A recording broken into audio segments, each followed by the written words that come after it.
On the second floor of the Press Enterprise building is the newspaper's morgue. It's here that Steve Utter pores through volumes of old clippings, looking for the article that Barbara claims she saw. 3 hours into his search, Utter opens up a volume covered in March and April of 1980. I got down to April 1st, and there was a small 1.5-line entry in there that seemed similar to what she described for me. I gave that information to the staff there at the newspaper, and they pulled the microfiche for me, and I took a look at the article, and it was the most similar thing I could find. The newspaper account describes the death of Alma Napier, an otherwise anonymous single-car accident. As Utter reads, his pulse begins to quicken. The location was close to what had been described to me by Barbara. The circumstances were close. The vehicle caught fire, which is unusual. And the name Napier was close to Naomi. She remembered the victim's name being Naomi. And so I thought, this must be it. Alma Napier's accident fits the profile Steve Utter is looking for. Now he must track down a former barmaid named Linda and hope she can divide the pieces that will transform this accident into murder. I love getting dressed up to go out with my friends, but these days I pretty much stay home, and I want to have fun. So what do? I call Quest. It's awesome, easy, free to try, and the best place to go when you're looking for solid connections. Whenever I call, I get connected to cute singles in my area who are looking for the same things I am. Fun, companionship, and maybe something more. Call Quest now. Try it free. Call 1-888-717-1717 now. Did you know millions lose arm movement every year from stroke or injury, making simple tasks nearly impossible, until now? Introducing MyoPro, a breakthrough in modern medical robotics that uses your body's own natural electrical signals to help improve movement in weak or paralyzed arms, specifically in the elbow and hand, so it's easier to perform daily activities. There's no surgery, no implants, no stimulation, just a wearable Medicare-covered device that's non-invasive and user-controlled. When you have a stroke, the message sensor is severely weakened. These sensors pick up that weakened signal, magnify it up to 100,000 times. They're able to move their elbow or grasp an object for the first time in years. It's very emotional. It's very empowering to them. MyoPro has given me freedom and makes me more useful to my family, to my wife. Before, I couldn't even take out the garbage. I can do little things like that now that I could never imagine doing before. I hope someday to be able to pick up my grandkids. With the MyoPro, I'm able to open and close my fingers. That is something I could not do before. Thank you to MyoPro. It's made all the difference in my life. MyoPro has already helped thousands of people. It may be covered by Medicare, Medicare Advantage, or many commercial insurance plans. The evaluation is free, and most users pay little or nothing out of pocket. Thanks to MyoPro, I'm able to do things that I was never able to do before. It's proven to me that you can recover, continue to recover, long after your struggles happen. Don't wait. If you or someone you love is living with weakness from stroke or injury, call now or visit myopro.com to see if you qualify. Call 888-581-3015 or visit myopro.com. Yes, I actually won! See this? It just arrived from Deal Dash, a Nintendo Switch 2. Look what I just won. I love Deal Dash. With millions of options, you too can start winning. Like this. I got this amazing Japanese knife set for just 75 cents. I got this KitchenAid stand mixer for only $56. And today, new users get a $50 bonus credit. Go to DealDash.com right now for huge savings And free shipping from our U.S. warehouses.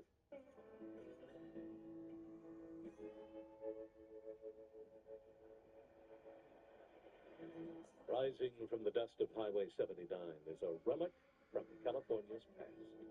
A former roadhouse bar named the Winchester Inn. In 1980, its dirt parking lot was filled with Harleys and pickups.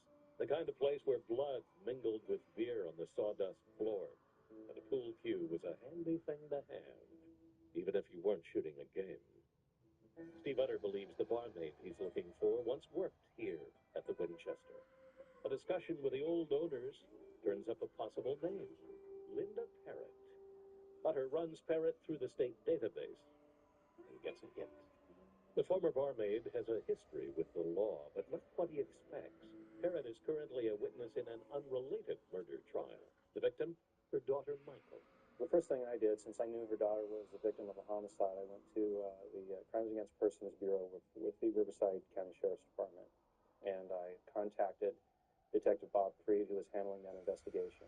We felt that this may be a good time to approach her, just because of the situation that she was in. She was dealing with the murder of her daughter. That was her mindset. And then we have this murder from years ago. And this may help Steve with his interview because she would be at a vulnerable time. Utter and Creed agree they will get only one shot at Parrott. If she decides not to talk, the case will be left to twist in the wind.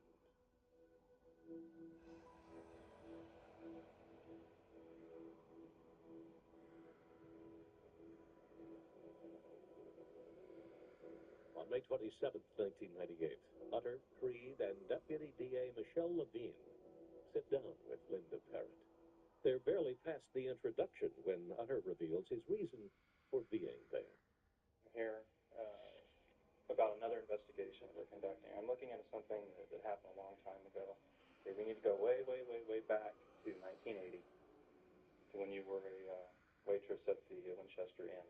Bartender. And this particular incident happened in March in 1980. It resulted in the death of a woman. Is this sound any more familiar to you? Yes. I don't remember if he mentioned car accident or I had mentioned something about a car accident, but anyway, the word car accident, and I knew. She literally had kept that inside of her for so long that for her it was, she was just waiting to purge. Can you kind of go back in your mind, back to 1980, and tell me what happened? Tell you exactly what happened. I mean, I'm brain dead, but I'm not that brain dead. Craig Miller. And then I said, Craig Miller.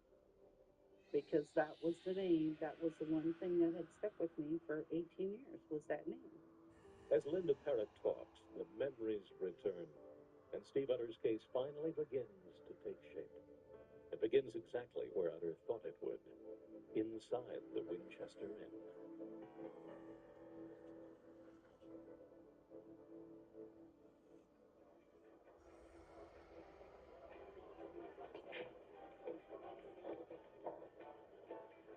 On the green felt of a pool table, the seeds of murder are sown. Watered with whiskey and beer, they reach out and begin to take root.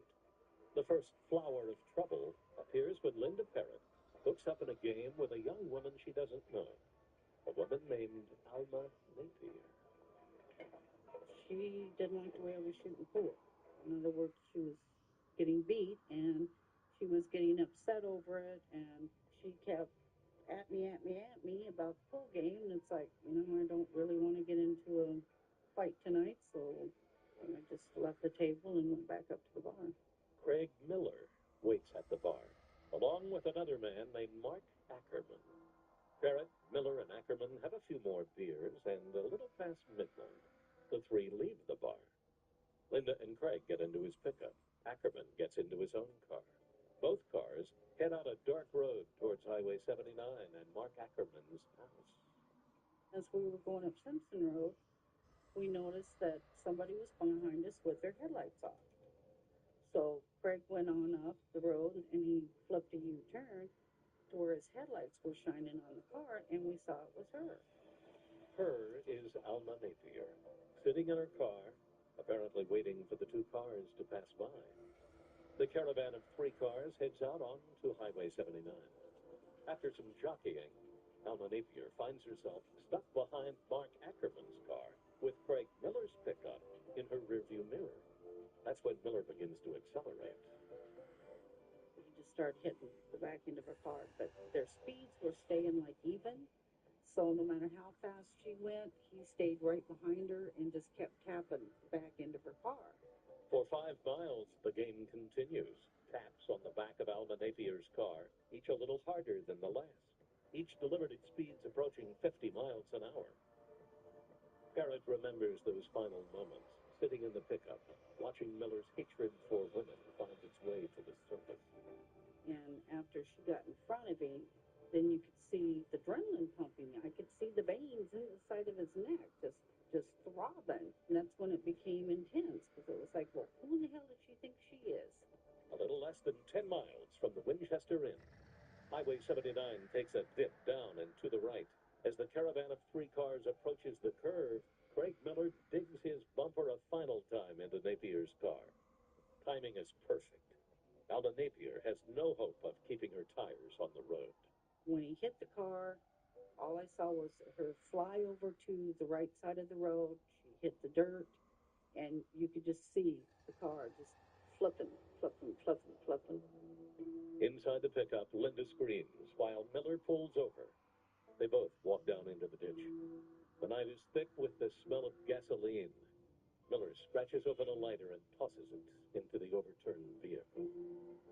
But all of a sudden, the inside of the car just went poof, just went into a ball of flame. And when it did that, I turned my head this way, and when I turned my head to the left, I saw Alma laying over in the dirt. Miller drags Parrott back to the pickup, and the couple drives off, leaving Alma Napier lying dead in a field.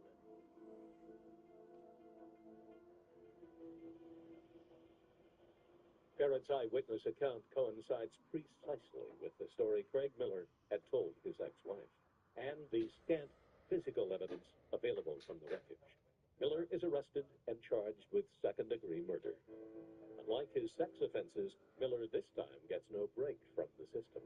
He is found guilty and sentenced to a term of 15 years to life.